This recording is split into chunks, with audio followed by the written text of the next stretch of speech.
방금 전에 연준의 첫 FOMC 회의와 함께 제롬 파월 연준 의장의 기자회견 발언이 끝났습니다. 자, 회의 결과와 기자회견 내용은 전해드린 만큼 이 시간에는 투자자들이 가장 궁금해할 주식과 달러 가치, 또 금과 코인, 과연 어디로 흘러갈지 각종 재테크 변수에 대해 알아보겠습니다. 도움 말씀에 한국경제신문의 한상춘 논설위원 나와 있습니다. 안녕하십니까? 네, 안녕하십니까? 네, 오늘 미국 증시 올해 첫 번째 FOMC 회의를 소화하면서 상승 마감했는데요.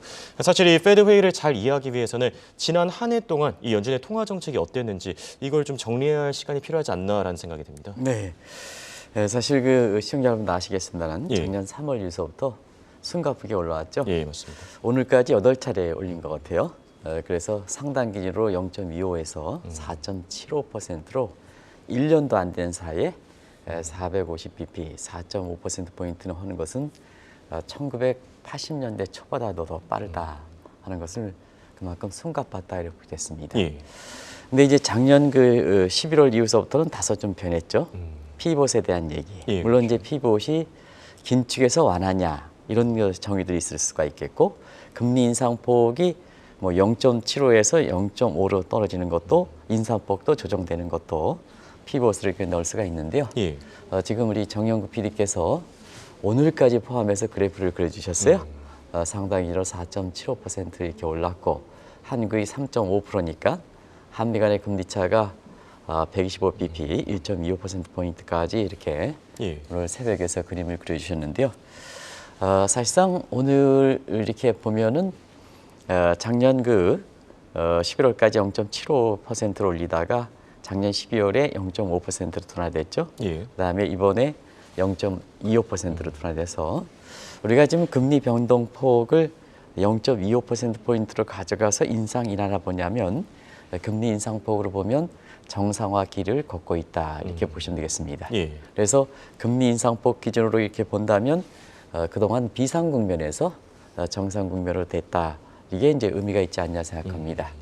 그리고 역시 금리를 0.25%포인트 올렸다는 것은 오늘 파월의 그 발언대로 긴축 기조가 그대로 유지되고 QT도 계획대로 추진되는 거죠. 이 내용은 뭐 시청자분 대해서 그렇게 예상한 수준으로 그대로 가져갔습니다.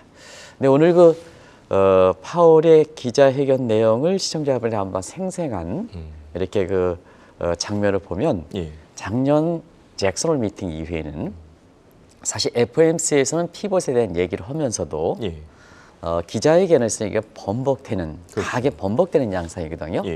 그 기조 자체가 바뀌었다 이렇게 볼 수 있습니다. 이번 같은 경우에는 사실 오히려 0.25%포인트 이렇게 결정하는 것보다도 파월의 기자회견이 말이 좀 애매모호했고 그다음에 사실 시장의 기대대로 인플레가 둔화되는 것을 처음으로 인정했다는 문제, 그리고 금융시장의 안정을 기획했다는 문제. 그래서 전체적으로 보면 결정 내용을 번복했던, 강하게 매파적으로 번복했던 것에 비해서는 뉘앙스 자체는 이렇게 매파라 하더라도 시장의 얘기, 시장의 분위기에 보여서는 그렇게 번복하지 못했다 이렇게 보겠습니다. 그래서 제가 제목을 과감하게 시장에 백기를 든 이렇게 해서 그러다 보니까 뭐 증시라든가 달러 가치라든가 달러 가치가 비교적 큰 폭으로 떨어지고 금값이 올라가고 비트코인이 지금 난리가 났죠. 이런 식으로 해서 시장에 이렇게 백기를 든 파월과 연준이다 이렇게 보겠습니다. 그래서 기자회견에서 오락가락하다가 특히 금리에 민감한 나스닥 같은 경우는 지금 굉장히 빨리 올라가고 있죠. 그런 것이 지금의 모습이다 이렇게 보겠습니다. 말씀하신 대로 최근 들어서는 이 연준보다는 시장이 좀 주도하는 모습이 나타나고 있는 것 같은데요. 자, 방금 전에 속보가 하나 전해졌습니다. 메타가 실적을 발표했는데요. 4분기 실적, 매출은 시장 예상치를 상회했습니다. 현재 시간외에서 급등하고 있는데요. 13% 가까이 올라주고 있습니다. 자, 메타 실적 간단하게 체크해봤고요. 바로 이어서 이제 파월 의장의 기자회견 내용도 체크해봐야 될 것 같은데 방금 전에 좀 이제 뭐 애매모호했다라고 해주셨던 것 같습니다. 좀 더 자세하게 분석해 주시죠. 네, 사실 메타 오늘 그 실적은 잘 발표했던 것 같습니다. 맞습니다. 사실 메타 실적일 뿐만 아니라 저렇게 시간 외에서 그렇게 빨리 올라가는 거는 오늘 빅테크 업종에 사실 인플레 그 기조에서 좀 완화적 기조 이런 시장에 비치기에는 그런 것이 이제 국채금리 하락과 함께 민감한 메타가 실적 발표니까 저렇게 시간에서 많이 올라가는 게 아닌가 생각합니다. 예, 그렇습니다. 사람도 똑같으면 시기가 중요하지 않습니까? 그렇죠. 그런 과정에서 한번 되는데요. 사실은 오늘 이렇게 보면 역시 페드의 양대 목표는 이렇게 물가 안정과 예. 그 다음에 고용 문제지 않습니까? 그렇죠. 그런 과정에서 두 가지를 중심으로 해서 데이터 디펜던스니까 기자회견이라든가 이런 걸 가져가는 모습을 보였는데요. 예. 오늘 가장 시장의 안정 조치는 무엇보다도 인플레 둔화를 처음으로 인정했다는 얘기입니다. 그동안 이제 인플레가 사실 작년에 소비자 물가 상승률 같은 경우는 9.1에서 예. 작년 12월 회의 직전까지 발표했던 11월 물가도 사실 7%에 접었는데도 불구하고 그를 인정을 안 했거든요. 예. 근데 이번에는 원시적으로 기자회견에서 인플레가 둔화되고 있다.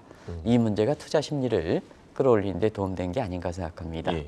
아시겠습니다는 인플레 지표 보면 통화정책에서 가장 기본적인 잣대가 되는 것이 근원 PCE 물가 상승률이죠. 예. 그래서 작년에 4.7%에서 최근에 통계가 밝혔던 것이 작년 12월 수치죠. 예. 4.7%인데요. 자, 이걸 어떻게 이해할 것이냐 하는 측면을 보겠습니다. 지금의 명시적인 인플레 타겟팅선은 지금 2%입니다. 예. 근데 일전에서 말씀드렸다시피 묵시적으로 이용하는 것, 이게 너무 좀 금융위기 때 설정됐던 것을 예. 이렇게 가져가면 과도하게 긴축해서 경기 침체 우려가 있는 것이 아니냐.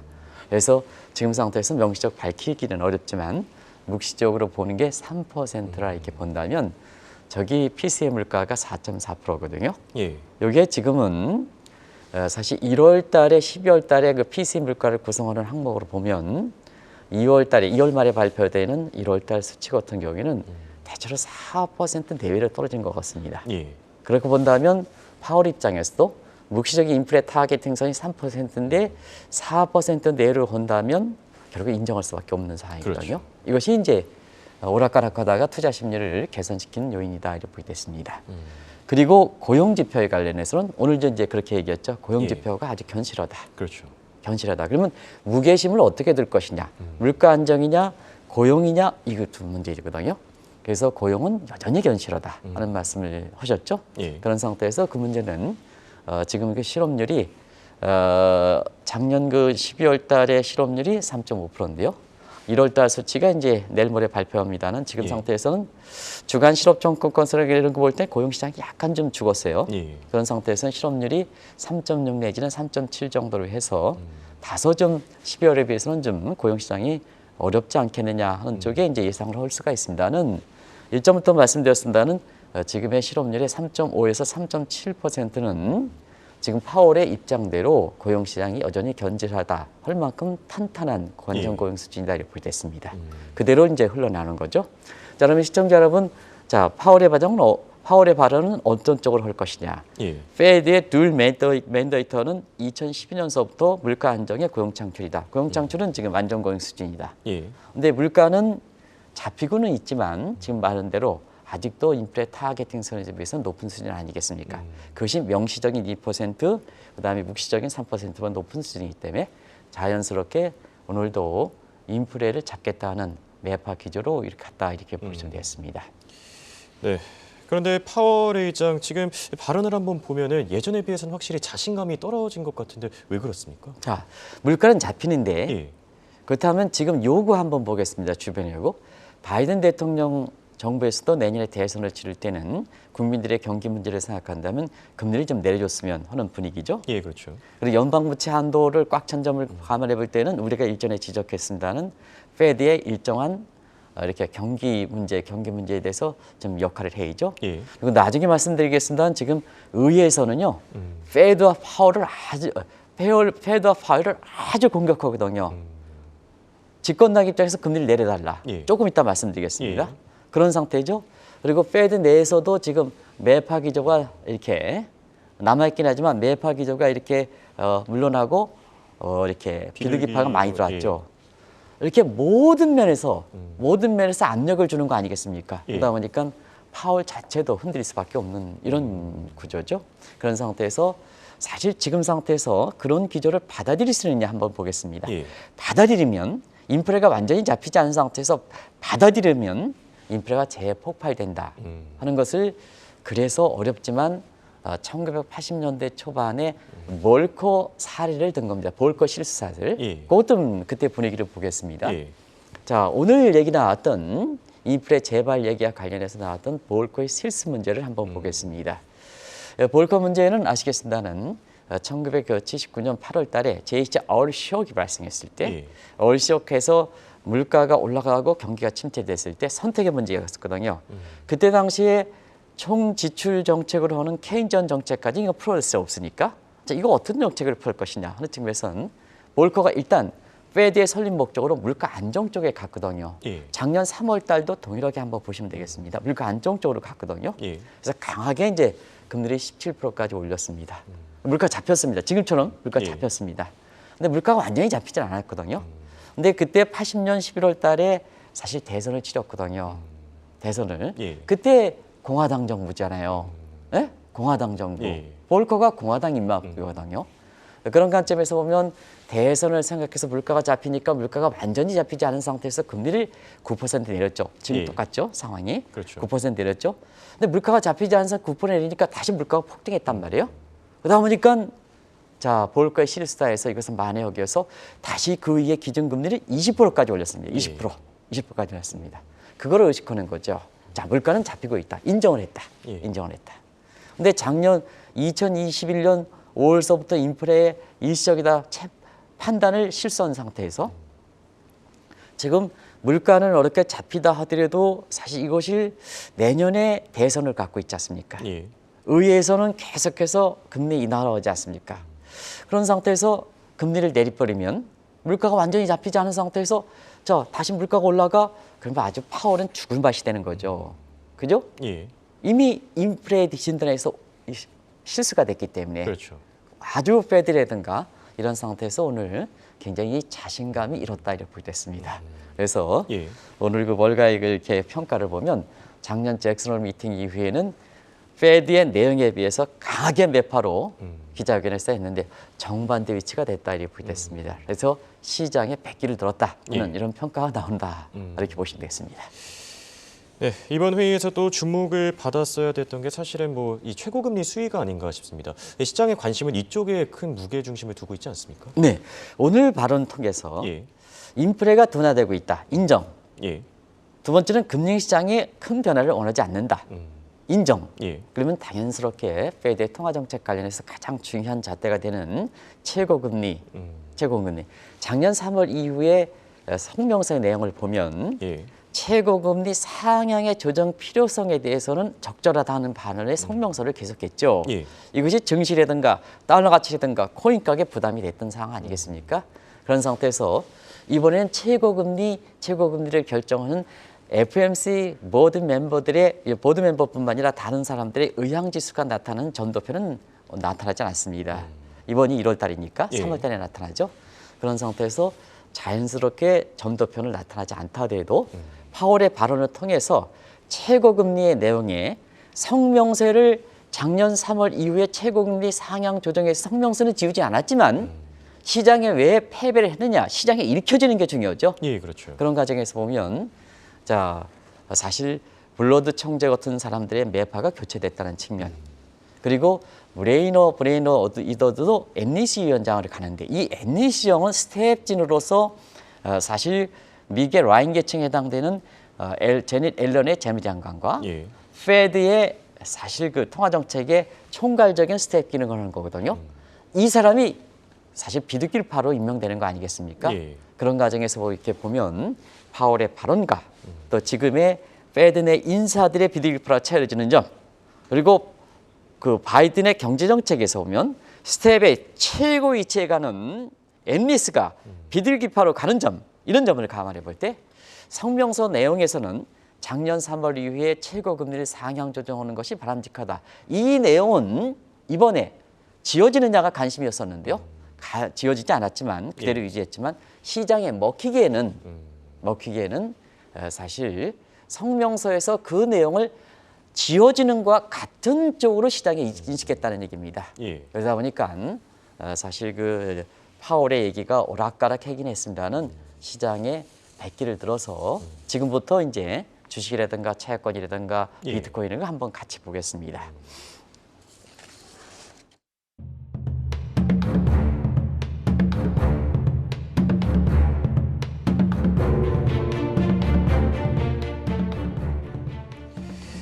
네, 말씀을 듣다 보니까 FOMC 회의 결과가 좀 더 자세하게 이해되는 것 같은데 그렇다면 올해 이 페드의 금리 인상 경로는 어떻게 그려질 것으로 보십니까? 네, 일단은 12월에 점도표에서 보면 우리가 이제 이에서 누누이 말씀드린 예. 사실 그때 당시엔 4.5%니까 최고금리 5%로 본다면 1월 달에 0.25. 예. 물론 이제 우리 시간으로 2월 달이지만 그렇죠. 0.25, 3월 달에 0.25 이렇게 가져가겠다고 말씀드렸습니다. 그래서 1월 달에 0.25%를 그대로 나왔죠. 예. 그런 상태에서 사실 그 일부 사람들이 금리 조기 중단 이게 이제 시장의 포인트에서 성명서에서 그게 빠지느냐 안 빠지느냐가 굉장히 관심이 됐었죠. 예, 그렇죠. 그러나 오늘 고 스탑 홀드 원칙은 그대로 지키겠다 해서 조기 금리 인상의 중단에 대해서 사실 그 기대가 꺾이다 보니까 자, 기자회견 초반에 주가가 많이 떨어졌던 게죠. 예.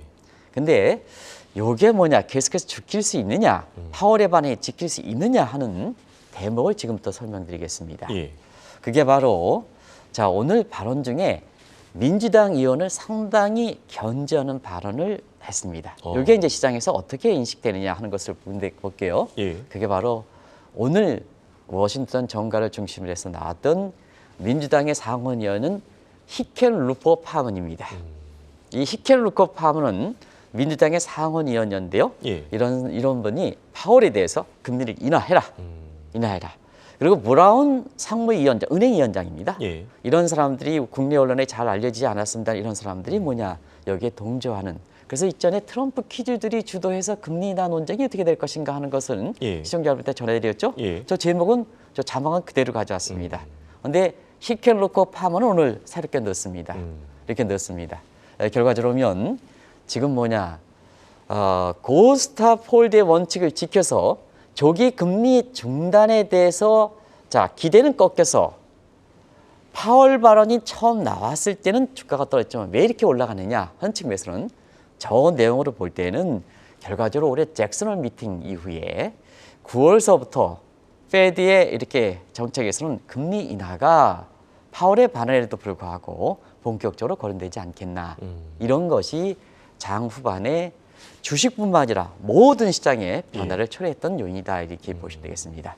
그런 과정에서 올해 8월 달에 있는 잭슨홀 미팅 물론 이제 페드 회의는 아닙니다는 그걸 반영해서 바로 9월 달에 새로운 회계연도 10월서부터 시작되는 새로운 회계연도 앞두고 회계연도 마지막 캘린더 이게 아닙니다. 미국의 회계연도는 10월 1일서부터 9월 말이니까 사실 그 회계연도의 마지막 통화정책의 내용 그리고 새로운 회계연도의 첫 페드의 통화정책의 내용이 9월 달 그래서 중요한 거거든요. 여기서는 이제 두 가지가 포인트가 되지 않겠느냐. 결과적으로 잭슨홀 미팅의 토의 내용을 토대로 해서 금리 인하가 결국은 페드의 통화정책에 반영되는 게 아니냐. 또 대선을 앞두고 그때서부터는 본격적으로 보면 바이든 퀴즈들의 멤버들 이번에 그 비둘기라고 들어왔던 사람들 있잖아요. 이 사람이 입김을 계속해서 발휘한다면 이런 것이 구체화되는 게 아니냐 하는 이런 것이 시장의 기대로 먹혔다 이렇게 보겠습니다. 얘기를 듣다 보니까 투자자들 입장에서는 상당히 기분 좋은 소식으로 들릴 것 같은데요. 앞으로 그러면 주가와 이 달러 가치는 어떻게 움직이겠습니까? 네, 오늘 사실 투자 심리가 가장 변동성이 굉장히 심했기 때문에 결과적으로 투자 심리가 굉장히 판단하는 지표라고 생각하는데요. 가장 투자 심리를 나타낸 지역이 CNN의 FDI 지수죠. 뭐 정 PD께서 준비가 되실지 모르겠습니다는 CNN FDI 지수가 이렇게 변동성이 있는데도 불구하고 74로 작년 3월 이후에 금리 인상 이후에 처음으로 70 탐욕에서 굉장히 아주 초탐욕 수준에 거의 육박했습니다. 오늘 변동성이 심한데도 불구하고 투자 심리가 굉장히 중요한데요. 74까지 올라갔습니다. 아마 준비가 안 되는 것 같습니다. 맞습니다. 그리고 빅3라든가 다른 투자 지표도 일제히 빠르게 안정세를 보이는 모습을 보이고 있다고 보겠습니다. 결과적으로 보면 사실 지금 빅3 지수는 많이 떨어졌죠. 지금 6% 넘게 떨어졌죠. 아마 CNN의 FDI 지수 보면 놀라실 겁니다. 74까지 올라갔습니다. 결과적으로 보면 증시 붕괴론자들이 1월 달도 제뉴얼 이펙트 때문에 올라갔는데요. 2월 달서부터 또 어려진다 이렇게 얘기했습니다는 저는 뭐 개인적으로 그렇습니다. 주식에 대해서 잘 알지는 못합니다는 돈 벌기 위해서 경제는 규모를 크기 위해서 자, 우리나라도 우리 경제 규모를 크기 위해서 대통령도 노력하고 경제정책 담당자 기업들도 노력하고 금융도 노력하고 재산이 붕괴되는 걸 경제 규모가 축소되는 걸 바라는 사람이 누가 있습니까? 예, 그렇죠. 그거는 다른 국가도 마찬가지입니다. 그래서 시청자분한테 증시 붕괴론자 작년부터 계속해서 반박되었던 거거든요. 우리 시청자분이라든가 이런 분은 돈을 벌어야 됩니다. 버는 게 아니겠습니까? 예, 그거는 잘 사는 사람이나 못 사는 사람이 똑같습니다. 그렇죠. 그런 과정에서 사실 지금에 이렇게 본다면 결국은 저게 그렇습니다. 우리가 이제 작년 말부터 올해 최악의 시나리오가 된다 하더라도 S&P가 10% 붕괴되지 않습니다. 예, 증시 붕괴라는 게 많이 나왔을 때. 그다음에 제라미 시겔 같은 경우에는 올해 주가가 20% 정도 뜁니다. 예. 지금 나스닥이 몇 프로 뛰었습니까? 10% 넘겼죠. 10% 넘죠. 예. 1월 달에 11% 하고 오늘 2% 가깝게 뛰었을 겁니다. 예. 13% 갔습니다. 저게 이제 주가가 20%안 되겠습니까? 20% 정도 가는 거죠. 벌써부터 2월 초반인데요. 그렇네요. 그렇죠? 예. 가시거네요. 우리가 외국 자본이 들어온다면 자, 우리 코스피 지수가 3천까지 갈 수 있습니다. 외국 자본 측에서. 예. 그 자막이 나왔을 때 얼마큼 많은 사람들이 그냥 항의했습니까? 보통 우리 오늘 모르긴 몰라도 우리 코스피에서 2,500이 돌파할 거로 보는데요. 안 되겠습니까? 되는 거죠? 예. 그렇게 됩니다. 그렇게 되는 게 오늘 증시 모습이었다 이렇게 보겠습니다. 이게 또 제레미 시겔 교수의 의견이긴 합니다만 지금 달러 가치도 계속 하락할 것이다 이런 의견들도 나오고 있네요. 네. 정 PD께서 오늘 달러 인덱스를 한번 보겠습니다. 예. 달러 인덱스를 한번 보시면 오늘 101회로 아주 많이 떨어졌습니다. 예. 저기에서 101대 1입니다. 101.1입니다. 110대가 붕괴될 위상이 있다 이렇게 됐습니다. 최근에 작년에 유럽 경제와 미국 경제 성장률이 다 나왔지 않습니까? 예. 작년에 유럽의 성장률이 3%대입니다. 그런데 미국의 성장률이 작년에 연간으로 2% 나왔죠. 예. 중계 성장률이 3% 나왔는데요. 유럽이 성장률이 중국보다 더 높았습니다. 나중에 이거 가지고 말씀드릴게요. 예. 이례적인데요. 유로화가 그만큼 강세가 되다 보니까 결과적으로 달러 인덱스 구성 항목의 약 58%를 차지하는 유로화가 이렇게 강세가 되다 보니까 달러 예. 인덱스가 자 미국에 이렇게 해서 지금은 이렇게 수직으로 떨어지는 배경이다 이렇게 됐습니다. 지금 뭐 100일대 갔으니까 100일대 초반이니까 예. 언제 달러 인덱스가 100m 떨어질 것이냐 하는 측면이 있죠. 예. 그런 측면에서 원달러 환율이 지금 1230원까지 됐습니다는 달러 인덱스가 100을 붕괴된다면 많은 사람들이 이 1100원대 진입할 수 있습니다. 이 대목에 대해서 굉장히 반박을 했습니다는 지금 1230원입니다. 오늘 NDF 환율을 보면은 1225원까지 떨어지고 있습니다. 예. 그런 상태에서 보면 달러 인덱스에 110이 붕괴된다면 1100원대 진입이 눈앞에 두는 상황이다. 오늘 이렇게 이 대목은 계속해서 보여주는 대목이고요. 예. 그런 상태에서 정책 당국이 만약에 지금 적정 환율 수준 우리가 유일하게 경기가 안 좋지 않습니까? 작년에 다른 미국도 그다음에 중국도 그다음에 일본도 IMF의 전망치 보면 전부 상향 조정되는데 우리만 하향 조정돼 있지 않습니까? 예, 그렇죠. 무역 수지도 1월 달에 이렇게 보면은 20일까지 100억 달러 넘다가 결국은 이 나머지 20일 동안 수출의 내고 물량 수출 물량이 되면서 무역 수지 적자를 줄여야 되는데 적자가 더 확대돼서 120억이 넘었거든요. 예. 그런 상태에서 이렇게 보면 정책 당국이 지금 상태에서 적정 환율 수준 내지는 유지하는 게 굉장히 중요한데요. 여기에 브레이크를 거지 않는다면 원달러 환율이 1,100원대 진입하는 것은 사실은 가능성이 높은 거거든요. 예. 바로 그런 상황이 국제 시장에서 전개되고 있다고 보겠습니다. 네, 이렇게 주식과 달러 가치 방향성까지 체크해봤는데 금과 비트코인은 어떻게 생각하십니까? 일전에 말씀드렸다시피 예. 지금은 달러 가치는 인플레 영역에서 영향을 받지 않는다. 그래서 달러 가치와 그 다음에 금과 역관계가 형성되고 있다 하는 예. 말씀을 드렸습니다. 정 PD께서 오늘 이렇게 금값을 보겠습니다. 오늘 달러가 많이 떨어졌죠. 예. 역관계니까 금 저렇게 어. 2,000달러 바짝 따고 섰죠. 가까워지고 있네요. 예. 예, 바짝. 그래서 1단계가 2,000달러 진입료가 결정하겠다 이렇게 됐습니다. 그리고 가장 오늘 또 예. 금가에서 디지털금이 아마 비트코인 가격도 이게 보여주실 것 같은데요. 예. 이 비트코인 가격은 우리 최보아 캐스터께서 아주 이렇게 잘 전해주고 굉장히 원자재 관련해서 우리 최보아 캐스터가 그냥 굉장히 뭐라 그러죠? 원자재 여신이라는 표현까지 있어 아주 상세하게 예. 시청자들에게 전해주고 있습니다는 비트코인 가격 오늘 많이 올랐습니다. 그래서 시장에서는 이렇게 페드와 파월의 시장에 패배를 했다 하는 쪽의 얘기가 그냥 시장에서 보여주는 대목이다 이렇게 보여졌습니다. 예. 네, 이렇게 오늘은 연준의 첫 번째 FOMC 회의와 함께 비트코인과 금, 또 주식과 달러 가치 향방에 대해서 알아봤습니다. 지금까지 도움 말씀에 한국경제신문의 한상춘 논설위원이었습니다. 대단히 고맙습니다. 네, 고맙습니다.